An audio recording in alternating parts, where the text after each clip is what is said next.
Subscribe कीजिए हमारे channel को और बेल आइकन को दबाइए हमारी लेटेस्ट वीडियो सबसे पहले देखने के लिए।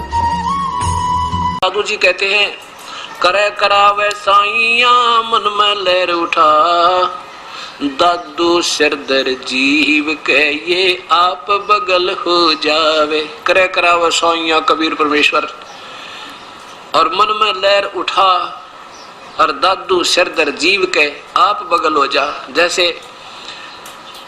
पांडवों की यज्ञ में सुदर्शन जी को तो लहर उठा कर निकाल दिया, वो तो निकल गया, वहां नहीं पाया झोपड़ी में। जो श्री कृष्ण जी और पांचों पांडव आमंत्रित करने दोबारा गए और उनका रूप बनाकर सुदर्शन का बैठ के झोपड़ी में वही कबीर परमेश्वर, और जाकर उनका काम बना दिया। वो तो सोच रहे हैं सुदर्शन जी ने हमारी यज्ञ पूर्ण कर दी, क्योंकि ये सामने नहीं अपने आप महिमा नहीं चाहते, अपनी प्यारी आत्मा की महिमा बनाते हैं ताकि आने वाले लोगों के मेरी भक्ति में श्रद्धा और बढ़ जा। तो इसलिए कहते हैं, करे करावे साइया मन में लहर उठा, और दादू सिरधर जीव के, इस जीव के को हो श्री कृष्ण ने साड़ी बढ़ा दी, हो सुदर्शन ने शंख बजा दिया, और आप बगल हो जा, आप दूर हो जाता, पता भी नहीं लगने देता ये कहानी कैसे किस टाइम कर गए। तो इन बातों से आपने समझना। फिर क्या होता है, एक नरसी नाम के भक्त थे, वो पहले बड़े कंजूस थे और 56 करोड़ की संपत्ति उनके पास थी। केवल एक लड़की थी और उसकी भी शादी कर चुके थे, और फिर भी वो कंजूस हुआ बैठा, चिचड़ हुआ बैठा, चिपक रहा उस माया के। और परमात्मा ने सोची, देखिए प्यारी आत्मा, ना इसके पास कोई लड़का और 56 करोड़ की संपत्ति, आज से काफी समय पहले आता अरबों खरबों की संपत्ति समझो, और नादान आत्मा चौनी दान नहीं करता, यो गधा बनेगा भूत इस माया के चिपट के। उसके लिए उस परमेश्वर ने ना जाने के किस प्रकार से प्यारी आत्मा से वो माया का जाल छुटवाया। कैसे? नरसी बहुत कंजूस आदमी हो गया था और उसकी हुंडी चला करती। हुंडी क्या होती है? जैसे ड्राफ्ट बनाए जाते हैं आजकल, बैंक ड्राफ्ट बनाते हैं कि एक कागज पे लिख देते हैं पैसे जमा करवा के कि हमने इसके इतने पैसे जमा हो गए और किसी बैंक में दे दो, वहां से आपको पैसे मिल जाएंगे। पहले हुंडी हुआ करती थी, इनको हुंडी कहते थे। वो उसमें कुछ एक शहरों में एक आध व्यक्ति को गवर्नमेंट नॉमिनेट कर देती थी, उसकी संपत्ति का हिसाब लगा के कि इतने रुपए तक का ड्राफ्ट बना सकता है और हुंडी दे सकता है। वो फिर आपस में 6 महीने में आदान प्रदान, वर्ष में एक दूसरे के साथ वो सेठ लोग कर लिया करते थे, इनको हुंडी कहते थे। अब नरसी जी बहुत कंजूस हो गया था और उसकी हुंडी चला करती थी। पैसे 56 करोड़ उसके पास, रुपये 56 करोड़ रुपए की संपत्ति। अब क्या होता है, एक दिन उसकी पत्नी ने कहा कि आप गंगा स्नान करवा के लाओ हमें। सेठ कहने लगा, क्यों पैसे बर्बाद करे, यही नहा ले, क्या करेगी, क्या रखा है, इतनी दूर जाओगी, ये है वो। उन्हें सोचा भी 10-20 रुपए खराब होंगे, और जैसे बहका रखा किसी को भी गंगा पर जाओ वहां दान जरूर करे। तो बूढ़ी आत्मा ऐसे चल पड़ी, ज्यादा कहने से तो वो चल पड़ा, भी चल दिया, दुखी करेगी, रोजाना सिर में दर्द रखेगी, चल घूम आते। चल पड़े, गंगा में जाके स्नान करने लगे। इतने में वो कुपूर्ण परमात्मा, क्योंकि वो श्री कृष्ण के पुजारी थे तो बाद में श्री कृष्ण की महिमा गाई गई। कोई बात नहीं, आप इसको सुनते रहना, फिर आपको समझ में आ जाओगी कौन थे वो भगवान जो सबके दुख दूर करने वाले। वो पूर्ण परमात्मा आके, पहले तो हम भी आपको समझाने के लिए शुरू में श्री कृष्ण कहा करते थे, श्री कृष्ण आगे, लेकिन उस समय आपकी बुद्धि और ये शास्त्र नहीं दिखा पा रहा था, इसलिए सोचा करता कि बिल्कुल भी ना सुनेंगे मेरी एक बात को। अब आपके सामने प्रमाण शास्त्र आ गया, अब सारी समझ में आओगी आपके, मैं जो बात बताऊंगा वो सही सत्य समझ में आ जाएगी। तो पूर्ण परमात्मा वो उत्तम पुरुष तो अन्य परम अक्षर पुरुष सतपुरुष अकाल मूर्त आए, एक ब्राह्मण रूप बना के कहने लगे, सेठ जी कुछ दान करो, गंगा स्नान करने आए हो तो दान किया करते हैं, क्योंकि जैसी वो परंपरा उन्हें बना रखी थी उसी को आधार लेकर के। सेठ बोला, मेरे पास पैसे थोड़े हैं पंडित जी, किसी और पे ले जा, आप जाओ। परमात्मा कहने लगे, भाई देखो वैसे नहाने का क्या फायदा, कुछ दान किया करो, ये पानी तो वही ना नहा लेते आप। उसकी पत्नी कहने लगी, कर दे दो 1-2 रुपया दान ब्राह्मण ताई। वो बोला ना ले, चुप करके स्नान कर ले, यहाँ ले आया ना इस ये बड़ी समझ तू, पैसे दान कर दे। कितना हो पैसे? कोई ना, थोड़े लाया हूँ मैं। आखिर में भगवान ने कहा 8 आने कर दे। ने बोला 8 आने भी कौन नहीं है। कहने लगा 4 आने तक कर दे। 4 आने भी कौन नहीं। आखिर मैंने बोला 1 टका दूंगा, 1 टका। वो बोला 1 टका ही दे दे, कुछ तो हाथ तो छोड़ दे तू। ने बोला 1 टका दे दूंगा, पर दूंगा मेरे वहां आ जाइए, मेरे घर पर। भगवान बोले चल घर पर दे दिए भाई। अब नरसी नहा धोकर घर आके स्नान कर करा के अपने घर पहुंच गए। अब नरसी जी ने जाके वह पोटड़ी रखी थी सफर वाली, पीछे ते परमात्मा ने जाके वह खटखटाया दरवाजा। नौकर आया। नौकर ने पूछा क्या बात है ब्राह्मण? पर ब्राह्मण वेश में परमेश्वर बोले भाई आपके सेठ जी ने मेरा 1 टका की यहाँ पर रखी है दान करने की, और वो कहो मेरा टका दे दे, तो घर आके देने की कही थी, मैं फिर अपना और काम जाना है दूर। अब नौकर ने जाके सेठ जी तब बैठा था, इतने में कहा जी एक पंडित जी आ रहे हैं बाहर द्वार पर खड़े और कह रहे हैं आपने कोई गंगापुर उनका 1 टका दान करने का प्रॉमिस किया था, वो लेने आए से अपना। अब उसने सोचा नरसी ने तो बड़ा ढीठ आदमी गिला लिया, तो कहने लगा भाई यूं कह दे अब सेठ जी आ रहे थके हैं, कल देंगे, बैठ जाए इंतजार, कल कल कल देंगे। नौकर ना का संदेशा दे दिया।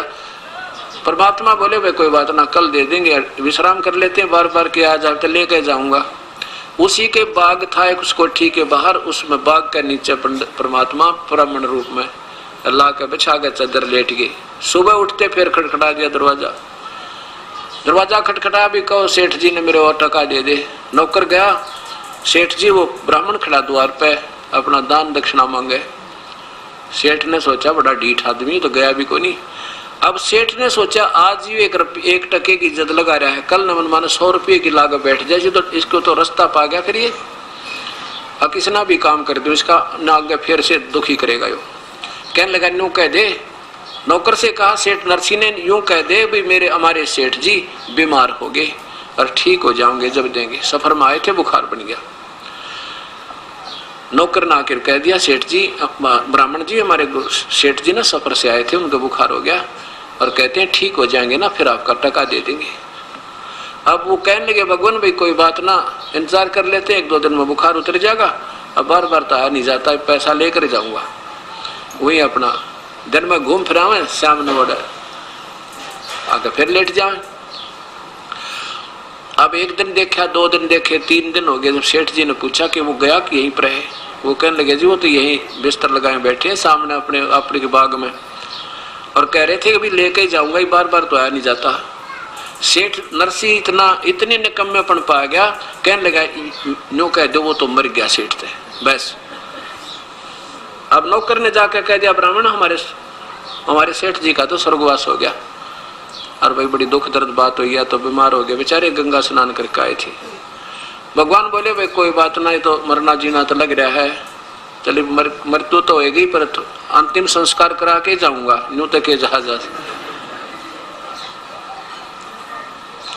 तो नौकर ने आके कहा सेठ जी वो तो ये कह रहे हैं, ऐसे कहा भी अंतिम संस्कार करा के जाएंगे, बात तो बहुत बुरी बनी है।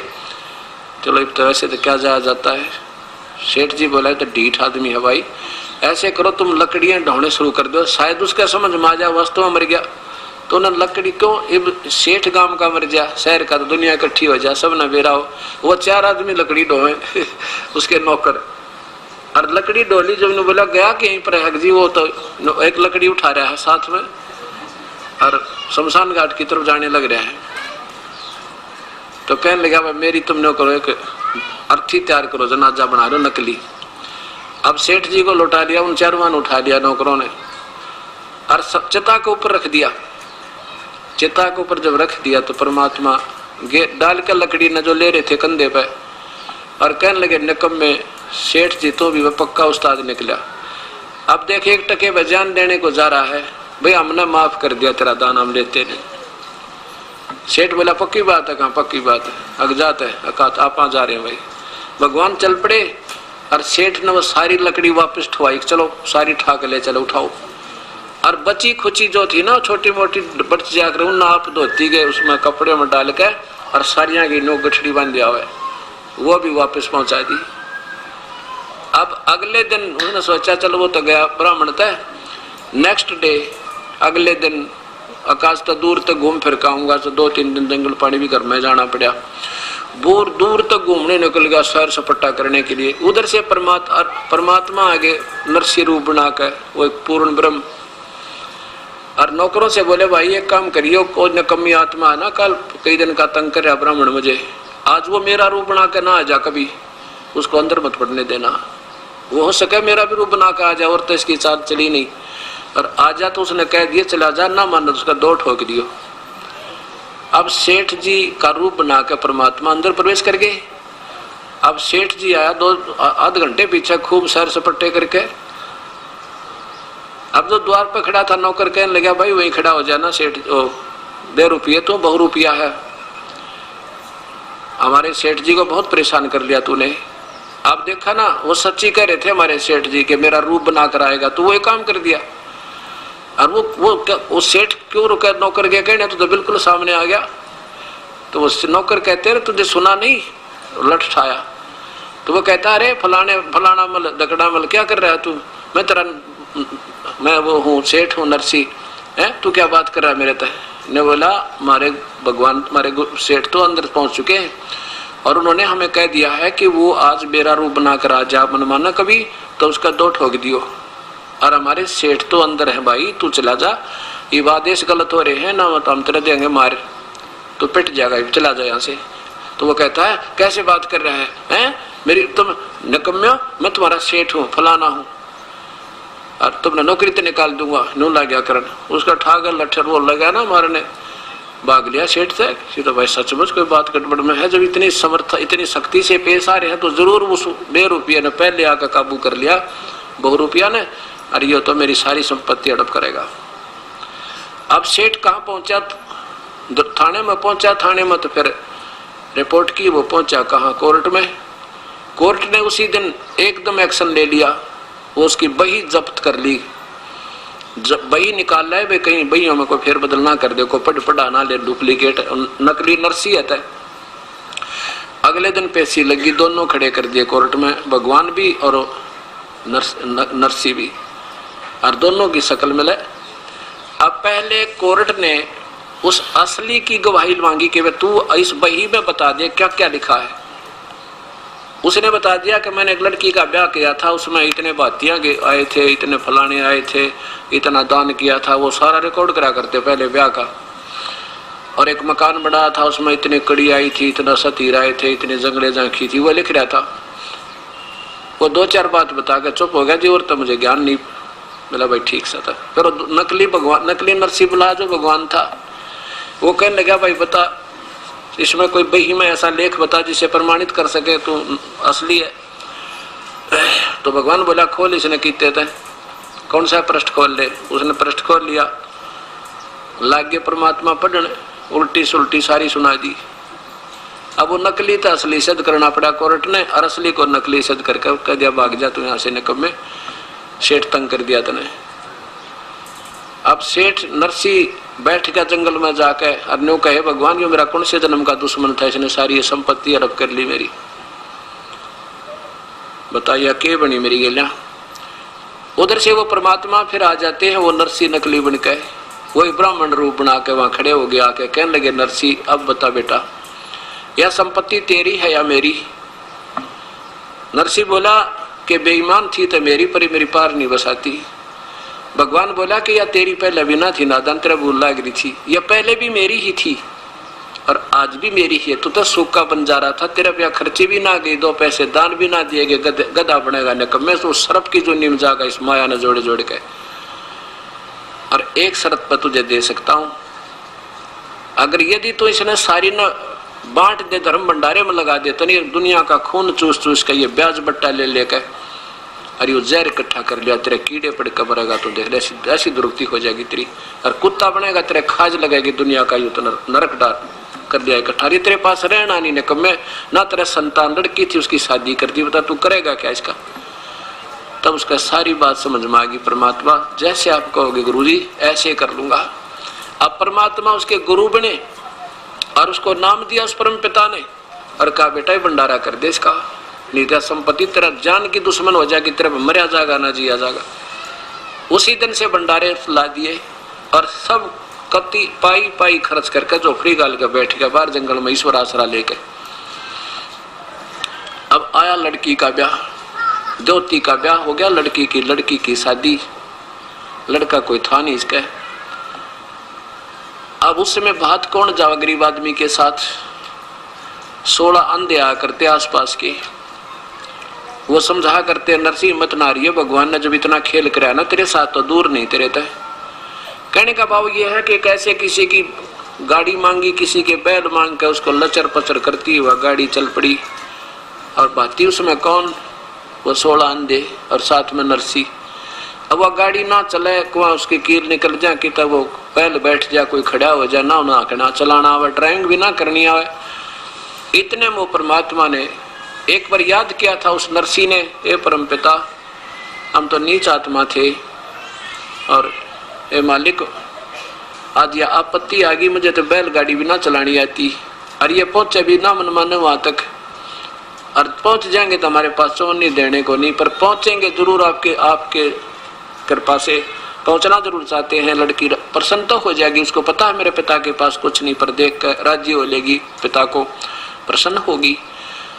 और हे भगवान ये तो बड़ी आपत्ति आई। इतना याद ही किया था, इतने में वो परमेश्वर एक बढ़ई का रूप बना के, कारीगर का रूप बना के और एक थैले में डाल के वो आरी उरी बसोले और पहुंच गया।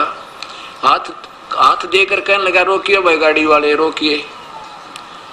अब नरसी गाड़ी हाँक रहा था, नरसी बोला भैया तो रुकिए, रुकाई है, चलते नहीं है बैल, कभी खड़े हो जाते हैं कभी बैठ जाते हैं और गाड़ी भी टेढ़ी मेढ़ी चला इसकी, बैल गाड़ी या कच्ची लकड़ी की। तो कहने लगा भाई मैं आपके साथ चलना चाहता हूँ कुछ दूर तक, मेरा रास्ते में गांव पड़ा है, मुझे बैठा लो गाड़ी में। भगवान बोले, ओ नरसी बोला भाई गाड़ी में तो बैठा लेंगे पर यह चल तो रही नहीं, ये तो बिल्कुल कंडम हुई पड़ी है। भगवान बोले भाई मैं मिस्त्री हूँ और मैं इसको ठीक कर लेता हूँ, ला मैं ठीक कर दूंगा इसको। अब भाई कर लेता है, अब मार के 2-4 थोड़े पर थोड़े इधर उधर हैं, अपनी शक्ति तो कति सही कर दी, बैठ गया। कहने लगा भगत जी आप बैठ कर भजन कर लो, मैं गाड़ी चला दूंगा। वो परमेश्वर पूर्ण ब्रह्म एक मिस्त्री रूप बना के फिर उसका बनकर ड्राइवर गाड़ी का और जा छोड़ी वहां पे 7 किलोमीटर दूर, 7 मील 7 कोस दूर स्थान से, और रात में पहुंचा दी। थोड़े से 2-4 घंटे में जा छोड़ी। कहने लगा भाई ले भगत जी मेरा तो आ गया स्थान, आप अपनी गाड़ी संभालो और यहाँ से 7 कोस रहेगा तुम्हारा स्थान, जहाँ तुमने जाना है, बस 7 कोस और आराम से पहुंच जाओगे, कोई दिक्कत नहीं। अब पहले तो जो भगवान चला रहे थे गाड़ी ऐसे चला थी जैसे हवाई जहाज हो, और खूब भक्ति में मन लग रहा सब। वो सूरदास तो अंधे थे 16 और नरसिंह जी भी भक्ति में लीन हो गया क्योंकि परमात्मा बैठे पास में पूर्ण ब्रह्म। अब जब भगवान उतर के चले गए तो वह गाड़ी फिर झटकम पटकम लचरम पचरम, फिर ऐसे बैल कभी खड़ा हो जाए कभी चल रहा है, कभी झटके पटके लगे। तो अंधे वो कहने लगे, अंधे जो बैठे थे कहने लगे नरसिंह रख गाड़ी कहाँ ले गया तू, रास्ते से नीचे उतार दी क्या, ये बहुत ज्यादा इसमें झटके लग रहे हैं। नरसिंह की आंख खुली क्यों, नरसिंह बैठा था, कहने लगा ना गाड़ी तो ठीक चल रही है रास्ते पर। अगवाई कितनी दूर आ गया पा कि वो जो ड्राइवर था ना वो चला गया, वो कह रहा था भी 7 मील 7 कोस रह गई यहाँ तो तुम्हारा वो स्थान। वन देखने लगे पागल 7 कोस रहा करे, अभी तो आज सारी रात लगेगी, कल का सारा दिन लगेगा, कल शाम तक सुबह तक पहुंचेंगे अगले रात ने, तो क्या 7 किलोमीटर रह गया। और पूछ किसी तरह, इतने में एक व्यक्ति आ गया, वो उससे पूछा भाई ये हमारा जो हमने जाना है वो जूनागढ़ कितनी दूर है। वो तो कहने लगे भाई यहाँ से 7 कोस रहता वो बिल्कुल थोड़ा सा ही है। तो नरसिंह कहने लगा नंदों से भाई ये तो 7 कोस बताओ यहाँ से। तो वो एक अंधा सियाना बहुत था, शिक्षण नाम था उसका, वो शिक्षण नाम कहने देने कहा, और नरसिंह वो आदमी कहाँ गया जो गाड़ी चलावा था, जिसने गाड़ी ठीक करी थी? वो तो जी उतर कर चला गया। अरे देखता किधर गया वो? अब इतनी देर में ज्यादा 3, 4, 5 मिनट हुई होंगे, उन्हें देखा था कितना वो आदमी दिखा ना। सारे खेत खाली पड़े थे, कोई आसपास आड़ भी नहीं ना दिखाई दे। नरसी वो शिक्षण बोला निकम्मे तो भगवान था। अरे हम तो अंधे थे, तेरे तो आंख थी, इतने चरण क्यों ना पकड़ दिया परमेश्वर के? आपने देखे या गाड़ी पहले हाल भी नहीं लगे थे हमारे, कोई थोड़ा सा भी झटका नहीं लगा था। करीब देख इस गाड़ी की हालत उसी जमीन पर चल है। अरे तो भगवान थे भाई, ये तो हाथ नहीं आए। नरसी तो ने गलती कर दी। नरसी का क्या बताऊं भगत जी, उन क्या है पाछा तो मुझे भी भक्ति में घना जोर से आनंद आया, और मेरी तो ऐसी आनंद आ रहा था, बोलने दिल नहीं कर रहा था। और वो भाई मेरे तो पकड़ा के बैल चले गए। अब फिर पहुंच गए वहां पर, बात पर हमने कुछ को नहीं, पाटड़े पर पहुंच गए और माई ने उसकी समदन ने जो ना उसके ऊपर ताना कस दिया। पड़ोसन कहने लगी क्या लाया तेरा बाती, क्या देगा भात में तेरे को? समदन कहने लगी उस नरसी की जो लड़की की सास आरता लिए खड़ी थी थाल का, कहने लगी के देगा? यो कंगाल डले दिए इसने, 2 डले देगा, हमारी बेइज्जती करने आ गया। 56 करोड़ का मालिक था, लुटा दी सारी निकम्मे ने, आज हमारी बेइज्जती कराना आ गया। यो डले डालेगा थाली में, के डालेगा? जब इतना ही कहा था उसने समदन ने, तो नरसी की आंखों में पानी आ गया। परमात्मा जो रखेगा तो ही रहेंगे, कोई हमें इज्जत करे तो बेइज्जती करो। तो परमात्मा भी कहते हैं मम संत आदर अनादर करो क्यों ना कोई, और मम संत शरण जगत जान छोई। मेरी शरण में आके चाहे तुम्हारी कोई इज्जत करे चाहे बेइज्जती करे, तुम चिंता ना करियो। और मेरी शरण में जो आ गया तो बाकी जगत तो समझो राख है, ये बकवाद देख रहा करते हैं।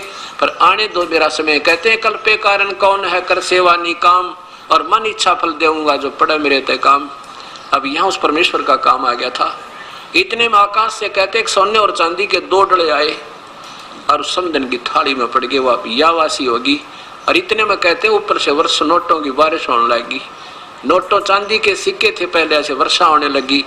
और इतने में वो परमात्मा एक गाड़ी लेकर, भरी हुई गाड़ी, उनकी लड़कियों के देते हैं ना दहेज पेज, वो अगलियां की और पछलियां की, वो कम से कम 150 तीड़ लाकर दर दिए थान के थान।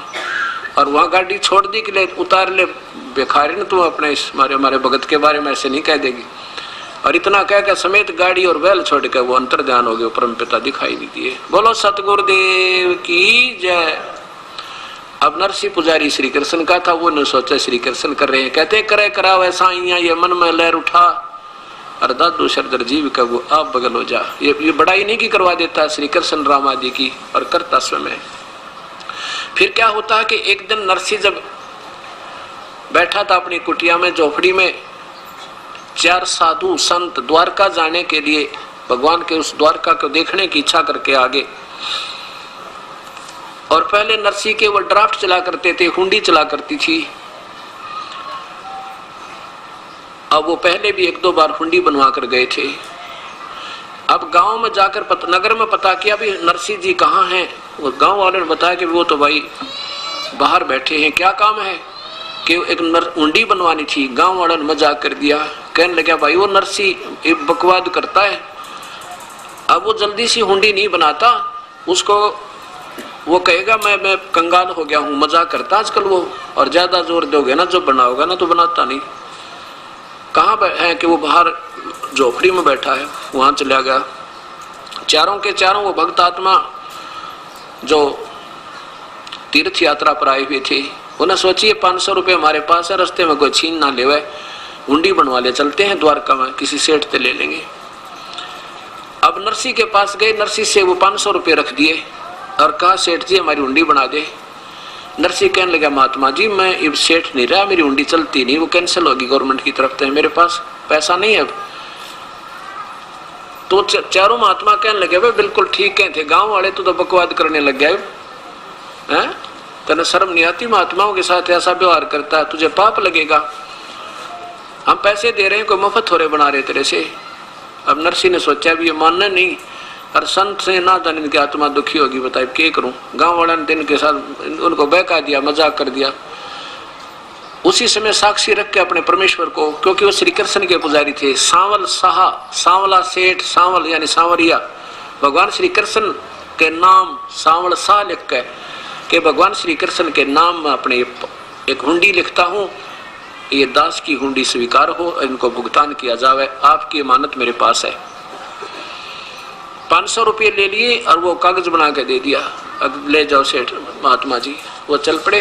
पीछे से सेठ ने क्या किया, उन 500 रुपये का एक भंडारे का सामान, घी, चावल, खीर, दूध दाद बनाकर और भंडारा कर दिया। 500 की रोटी खिला दी।